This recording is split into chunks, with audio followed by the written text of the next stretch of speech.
Hi. Oh my gosh. Okay. We know what's up next. And it is the infamous Christine in Labor episode because we are on episode 4, Third Wife in Labor. Hi, I'm Cozy if you're new here. I like to snark on sister wives here on YouTube. I do like to remind you this video is for entertainment purposes only. These are not facts, just opinions about public figures sharing their lives publicly. Cool? Cool. Okay, so before we get started, Freckles is currently walking around on the floor, and every so often she licks my foot. So if I look shocked momentarily, it is because she won't stop licking my foot. Graham is supposedly in bed, but if we hear him skittering about, he's just been, oh my goodness, he's been wild today. And then the third thing that we need to remember for this episode is that I have sort of stalled on making it because not that I don't want to greet Truly, I love that. But if you're new here, or even if you've forgotten, we've discussed before that I definitely have some trauma surrounding childbirth from some really difficult childbirths of my own. And so I tend to get sort of triggered by complicated births. This birth is uncomplicated. I went through the whole thing. There was very little that was in any way, shape, or form problematic for me. But it is kind of our test run to see what we're going to do when we get to Maddie and McKelty. Because those ones are difficult. I'm not going to lie. If I do gloss over any details, I may have skipped it for a reason. Don't feel afraid to say something in the comments because we're all allowed to talk about whatever we want. Just know I didn't go in depth with something that may have not been okay for me. All right. If we're good, we're good. Let's go. So they're going to show us her crib as some B-roll footage. And it's bunnies and butterflies in pink and green. Now, if you were a teenager or probably more like preteen or younger, or had preteen or younger kids in the early to mid 2000s, everything was green and pink with butterflies. Y'all know what I'm talking about. You couldn't walk past a, oh gosh, what was it before it was Justice? Limited 2. You couldn't walk past a Limited 2 without the green butterfly shirts, or the butterfly rhinestone pants, or the butterfly purses, and they were always that same sort of bubblegummy pink, leaning slightly more toward hot, and that lime green color. It was everywhere. Well, everywhere but Hot Topic, and that's where I shopped. So I didn't have a ton of it, but a lot of other people did. So that was huge. I don't know what it was about butterflies in the early 2000s, but like everybody was about them. Though those butterfly clips in the 90s were pretty sweet too. Whatever. Anyway, so I definitely spent a little bit of time staring at that crochet blanket in the crib because I was like, oh my gosh, that color gradient, it's beautiful. I loved it. So y'all know, because I crochet everything here. But we see some previous footage, and by previous I mean this was clearly extended footage that they didn't use in the first episode of Christine telling us how Truly loves everybody. And I know it was used before because she's wearing that same black shirt with the red spaghetti strap over top of it from the first episode. And 4 episodes in and we're already reusing footage. Great job, Puddle Monkey. So, you know what, I get it actually, because there was no guarantee that this was going to turn into anything. So, I'll take it back this time. So, even when Cody tries to get Truly to talk, or to kick him by talking, which is a feat that I think he probably could accomplish very well today even, it is super clear that this same footage is reused from Christine's introduction in episode 1. That's fine. But Janelle and Mary are on the couch, and they are sharing their surprise and concern that Christine shared she was going to have another baby. They discuss the loss of the baby prior, and how they were worried for Christine's health. But for whatever reason, Robin was also invited to this confessional, but she didn't have anything to add because she wasn't there for any of it. But we are not going to go in detail about any of that. So, Cody and Christine are heading off to the doctor to decide if Christine should be induced. And she's like, I'm about a week overdue. And now it's time to decide if baby's coming on her own or if we're going to do an induction. And Janelle's like, things are crazy in our world right now because Robin's wedding is in like 8 weeks. And Robin's like, and Mary's anniversary, 20th anniversary is in a week. And listen, I know we're not watching for this, but Robin's wearing a ring here, and it seems like she's both trying to hide it and show it off. The way she has her hand position is almost like, don't look, but look, you know? It's very funny. I don't know. It just made me giggle. But Janelle jokes and is like, come on, Truly. You're a week overdue. Let's get this going. Which I thought was kind of adorable because everybody's excited to meet the baby. You know, we all want to see her. So back in the car, Christine's like, I'm really nervous. And she is just chat, chat, chat, chat, chat, right? I never had the option to be induced with my kiddos, ever. One came right on time, and the other ones came several weeks too early. Um, I had to roll with the punches. So I don't know what that would be like, but I feel like I wouldn't be able to deal with the stress of feeling like, oh my gosh, I'm picking their birthday, and what if this isn't the right time? Like, for me, I get it. That and those nerves would be all through my system. So I understand her. Um, so Cody is now, Christine's just like chatter, chatter, chatter, chatter, chatter, and Cody is making fun of her, essentially. He is insinuating that she's talking way too much and way too quickly, because everything she says, he's like, nah, nah, nah, nah, nah, nah. And it's like, can you chill? Ugh. Listen, I talk when I'm nervous too, which is probably why I talk so much on this YouTube channel, because at the beginning, I definitely was super nervous. Even now, sometimes I am.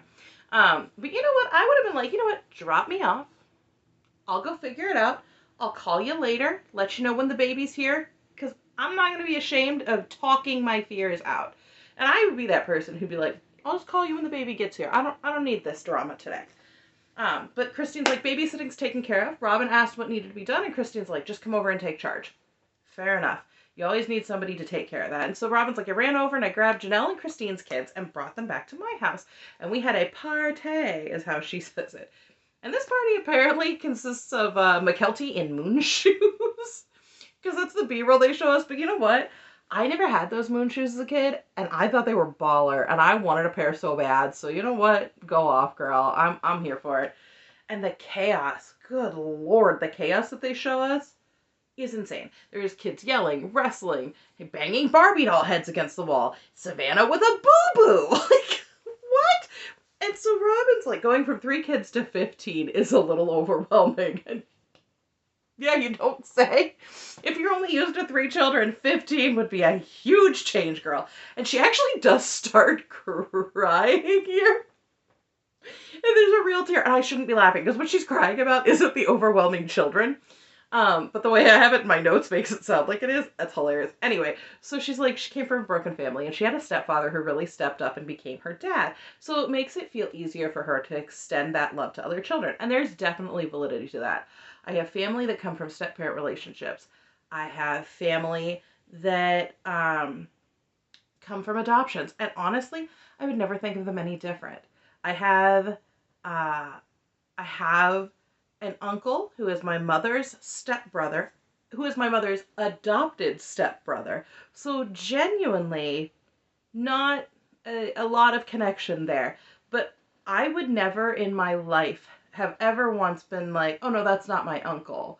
Or that my cousins, who I don't know as anything else, weren't my cousins. That's just who they are. I love them just the same.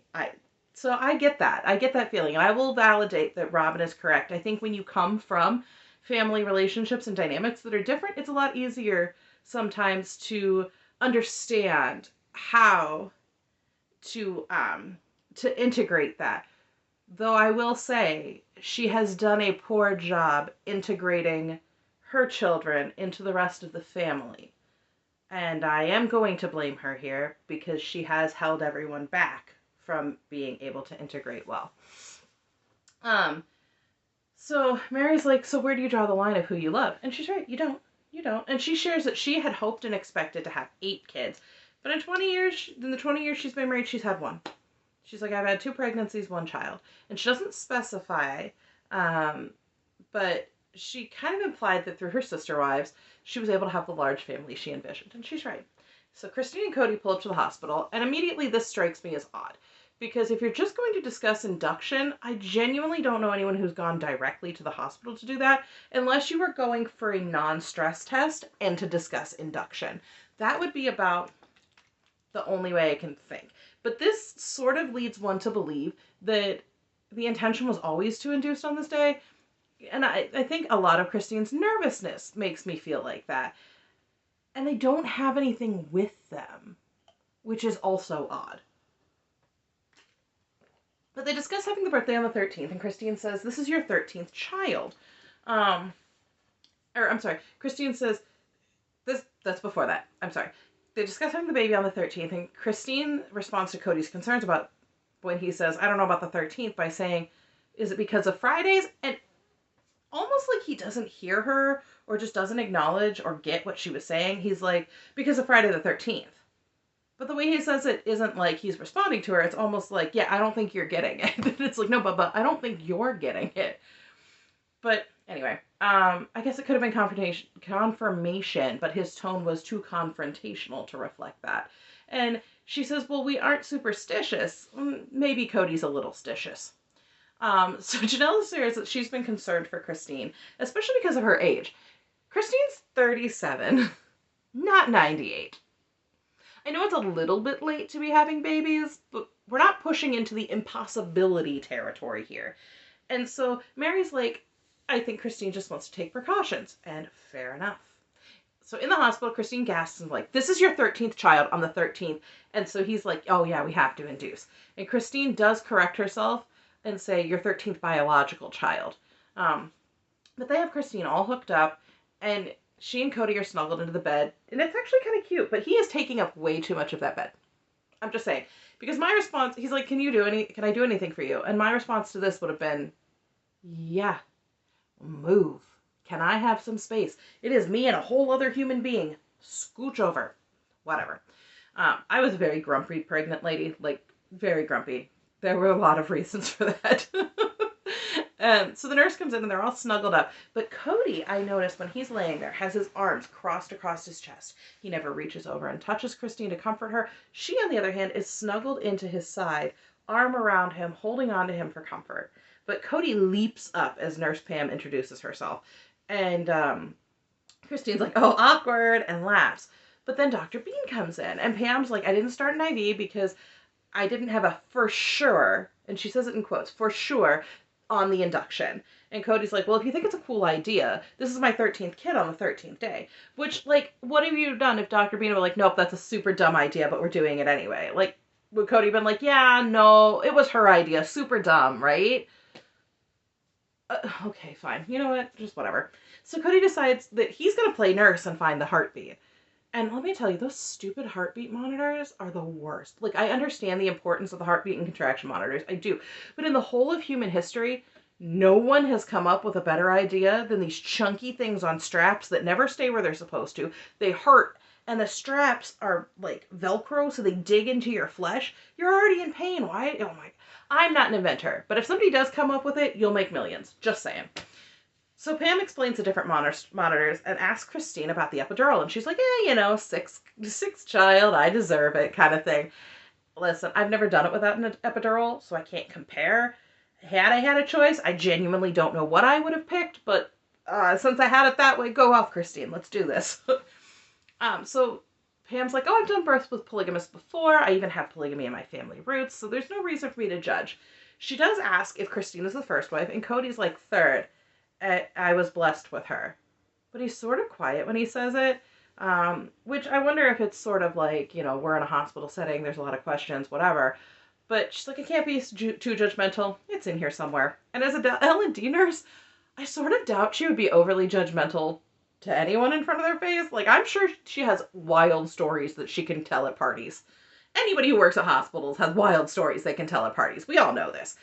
But Janelle's like, for our culture, home birth is a common thing. And Robin jumps in, and she's like, hospitals ask too many questions. And the husband's trying to protect his identity because he can't be known to have more than one wife. And Janelle's like, yeah, it would be really bad if the husband went to jail. But I need to know something. If you are from Utah, Arizona, Montana, I'd love to get your perspective here. Because most of the rest of the United States, not all, but most, we don't have well-known polygamous groups within our borders. We just don't. But I know these 3 states definitely have some of the most well-known groups. So if you hear in those areas where polygamists are common about a man having babies with more than one woman, do you just automatically jump to polygamy? Like, seriously, I'm being honest. Do you just automatically jump to polygamy? Because where I'm at, the response would be like, oh, dude's a cheater, right? Like, oh, he's a cheater. He just jumps from woman to woman to woman, or even sometimes, you know, while it's all, you know, like, that just wouldn't be our natural response. Oh, he's a player, he's a cheater. Not, he's a polygamist. So, yeah, would it be automatic at a hospital in your area for somebody to go, oh, polygamist? Like, is it just because the Browns have chosen to tell everyone? Is it because they've chosen to take the same last name that they're worried? I know not every polygamous woman takes the last name of her husband. And I don't know, not being from where it's common, I really want to know if you live in an area where polygamy is common, is that your first thought? So Dr. Bean explains why they intend to induce and asks Christine if she wants some medication to jumpstart things. And she agrees specifically because she's insisting Truly be born today and time is ticking. So she shares that this is definitely out of the ordinary for her because she usually delivers when she's 2 to 4 days overdue. But Truly's a week late. And she's like, she's sitting really high and there's no telling whether or not she'll drop lower. There's still a ways to go. And Dr. Bean's like, are you excited, to Christine? And she says, for your first birth, you'd better be excited. And now I'm not sure what that means, because it doesn't seem like this is Dr. Bean's first birth, but I don't know. Because the nurse is like, oh yeah, Dr. Bean's always excited. So we cut over to Cody, and he is texting away. And the next shot is Robin receiving a text, implying that's who he was talking to. But if you pause and check out her charm bracelet, she is wearing a Star of David charm on her bracelet. And I know that Cody has this strange fascination with Jewish tradition, and I don't know if that's part of the faith that they're in. I don't know if the AUB just really reveres a lot of the Jewish tradition. But I just noticed, I thought it was a little strange. And the charm next to it actually appears to be a cross, but the way she's holding her arm, instead of hanging downward, it's hanging down her wrist. So it's actually really hard to tell because it's right next to a chain. I tried to get a screenshot of it, but I couldn't, because if you try to screenshot things on Macs, it says no. But anyway, we move up to her face, and she actually doesn't look happy. She looks really stressed out, and I think it's really hitting her that nobody's coming back for these kids. She just looks like she's had enough.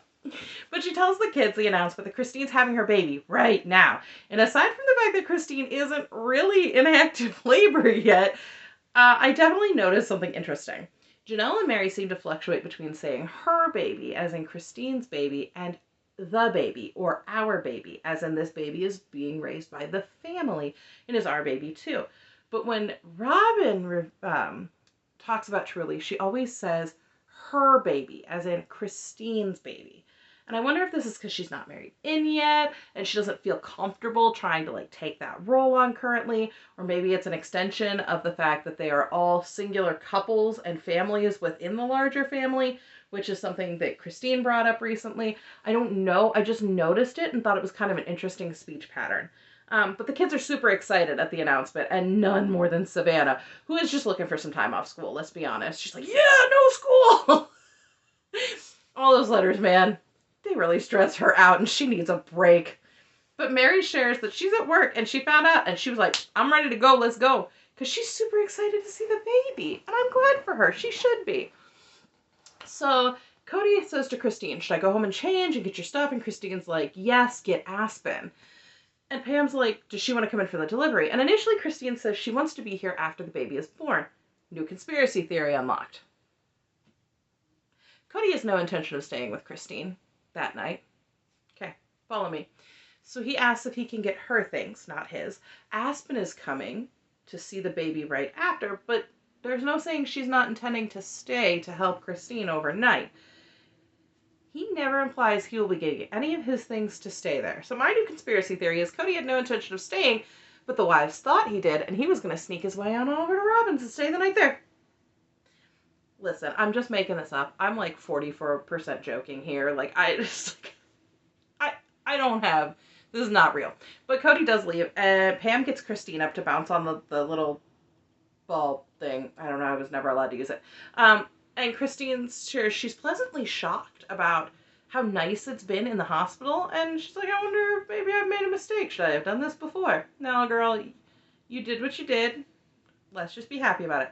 And then we get some B-roll of Robin's house, and Cody is explaining the baby could come fast, so he needs Robin to load up kids and bring them to hospital to see the baby. Dude, relax. Mary and Janelle will get home, handle some of this chaos for everybody. So we flash back to Christine with the film crew, and her water breaks. And someone says to her, I don't know if it's the producer or a cameraman, listen, the nurse will be right back. Do you want to sit down? And she's nervous and she's laughing and she's like, I don't know.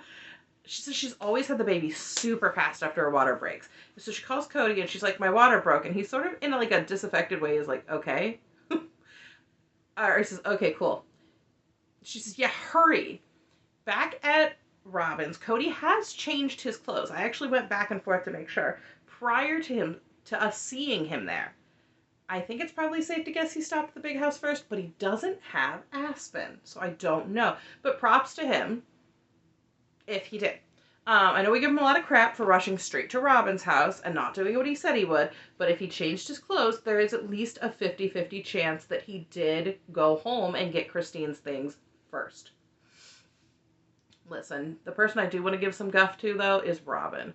Because Cody gets off the phone and he turns heel and starts for the door. He pauses only to kiss Savannah on the top of the head. And when this is the moment when Robin's like, do you need a snack? I've got granola bars.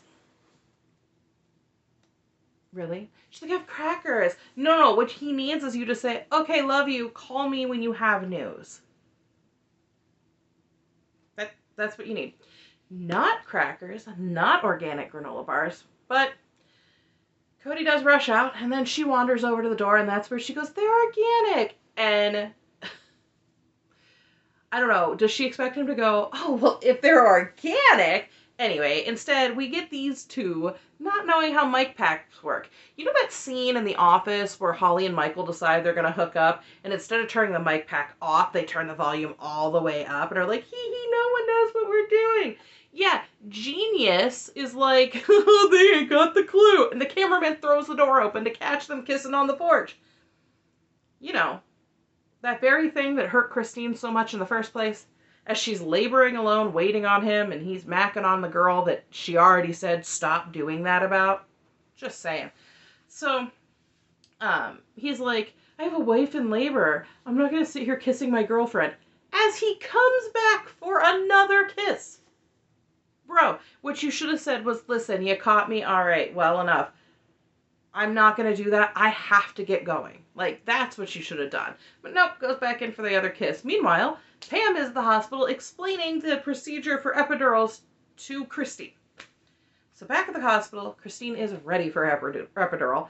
And I hate these things. I've had 2 plus a lumbar puncture. You could not pay me enough money. I've had enough needles in my back. Thank you very much. And my doctor says I'm still going to need lumbar punctures for the rest of my life. But according to me, we're done. That's just how that works. Anyway, so I do tend to pass out when needles are involved, so I did skip over the point where they were doing the procedure. But I think I caught it, like, right at the end of that, where Aspen's telling us she's 15 and she thinks it's okay to see her mother give birth. But the face she pulls is either nervous or no, it was not. But Pam jokes that Christine might want to have another baby after this. And I can definitively say that no epidural makes me say, yeah, let me do that again. Listen, I know my experiences are clouding my notes here, and I do apologize for that, but these are genuine thoughts. So Christine says that she feels really warm, and Cody asks if she's got weird sensation in her legs, and if the drugs are making her loopy. And Christine kind of hides her face in the pillow, which, if they're making her kind of loopy, okay, I'm not going to fault her for that. But we're back again at Robin's house, and I am already tired of the B-roll of this house, because the house is just boring. It's just boring. I'm sorry, it is. But she explains about the dollhouse and how her dad made it. And she says she's been saving doll furniture since Brianna was a baby. And I paused it right as she explains how she only has 2 girls and now she has more. And Isabel says, I have a new mom. I didn't mean to pause it, but I'm glad I did, because McKelty is side-eyeing Robin hard. I have no idea why, but oh my goodness.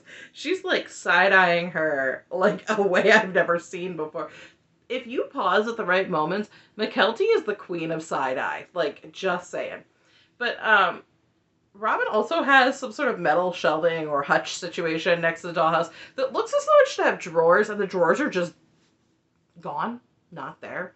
And the shelves are completely empty. And I watched in later episodes, it remains completely empty. I can't remember if the drawers came back, but it's empty. Why is it there? But Robin's like, they've been fighting over the mommy dolls because there's 4 and 1 daddy doll. And they show us the dolls and they're like, this is so-and-so, this is so-and-so. And none of the dolls really look like anybody they're supposed to. But you know what? They're Barbie dolls. They're not exact copies. And Gwen's like, this is the funnest part. And makes the Mary doll kiss the Cody doll. And Robin's like, well, they were fighting over the Cody doll. And she told him, you know how your daddy spends time at different houses. You have to share the daddy doll too. Problem is, Robs, they actually don't know that very well. See, these kiddos live in one house together. And has it been that way always? No. But the older kids have already experienced what they've experienced. And these are the young kids who are young enough that the majority of their memory is going to be in the Lehigh home, more than likely, where Cody was always available to them. I know they didn't live there for forever, and they actually weren't there super long prior to Robin, but that's the bulk of your memory when you're 5 years old. So, back at the hospital, Cody asked Dr. Bean who he would recommend to discuss in vitro, and Christine is giving Cody almost as much side-A as McKelty was giving Robin.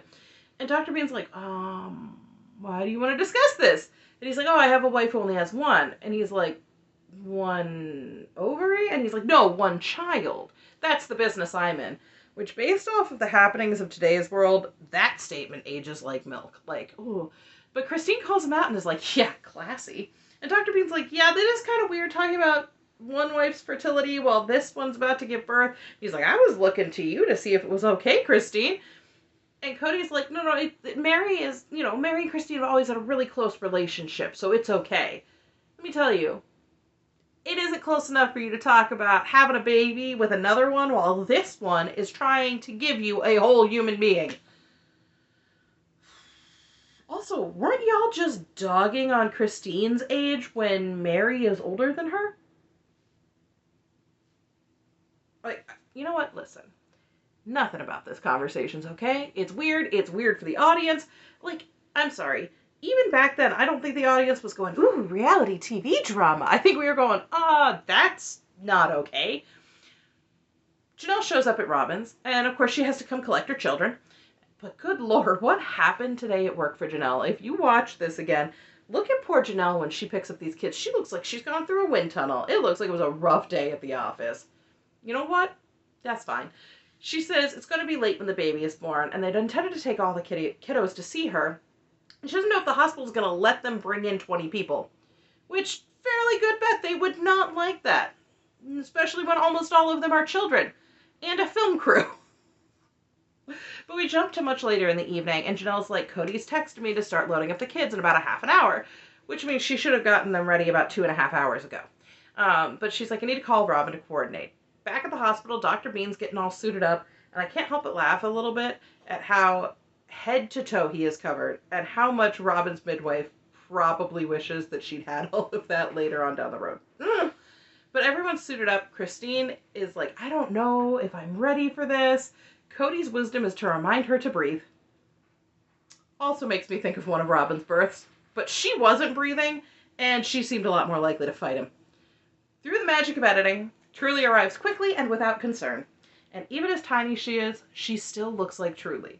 Like, y'all, if you are able to go back and watch this baby still looks like this girl today. It's fantastic. And Aspen is so excited to see her little sister. They get her weighed, cleaned up, and baby Truly is ready for all of the cuddles. And Aspen's like, it was weird and kind of scary to see, but you know what? I think Aspen did great. I think she did great. And Janelle and Robin start gathering everyone up to take everybody to the hospital. And they speed through the kids getting ready to go. And it looks to me, now I could be wrong, but it looks to me like Janelle has 11 kids at the big house. And Robin has 3. I'm going to sound like a massive jerk. But if in fact Robin only had her 3, she did not have any of the other children with her, she needed to wait until the next day. Because there was no reason to take her 3 and add to the numbers at this time. I know that's probably going to sound like a huge jerk, but if you did not have any of Christine's children, you should have stayed home with your 3 and gone the next day. Simple enough. And Mary's like, it's chaos trying to get everyone ready. And Robin's like, but brown chaos is special. Woman, you have no idea. None. And Janelle shows Isabel a picture, and she's like, she looks like you. And that's sort of true, because all of Christine's kids look a lot like each other. Her genes are super strong. But oh my gosh, I cannot believe how old this phone looks. I feel like we're looking at a text from the Stone Age. Like, I'm filming this on my super out-of-date Motorola phone. I'll give you that. But like, oh my goodness. But you know what? We did learn one other thing. The Browns used to use Verizon because it is emblazoned across Janelle's phone. Much like back, they did back, I almost said in the old days, guys. I don't like that. I almost said in the old days. But back then, for the y'all who might not know, they used to emblazon your cell phone provider across your phone to like show off how cool you were, that you had AT&T Singular. Come on, guys. Singular? Singular, that's what it was. Let's see. T-Mobile, Verizon. I'm trying to think of some of the ones that don't exist anymore. Singular definitely doesn't exist anymore. And then we get a montage of people getting ready with like quick cuts. And then we get a quick cut to Aspen holding Truly. And that lasts for about a second because then they cut to Cody having her. I would have liked to see Aspen cuddle Truly. And listen, my cynical brain would just go, that was the first and last time he ever did that. And that's not comfortable.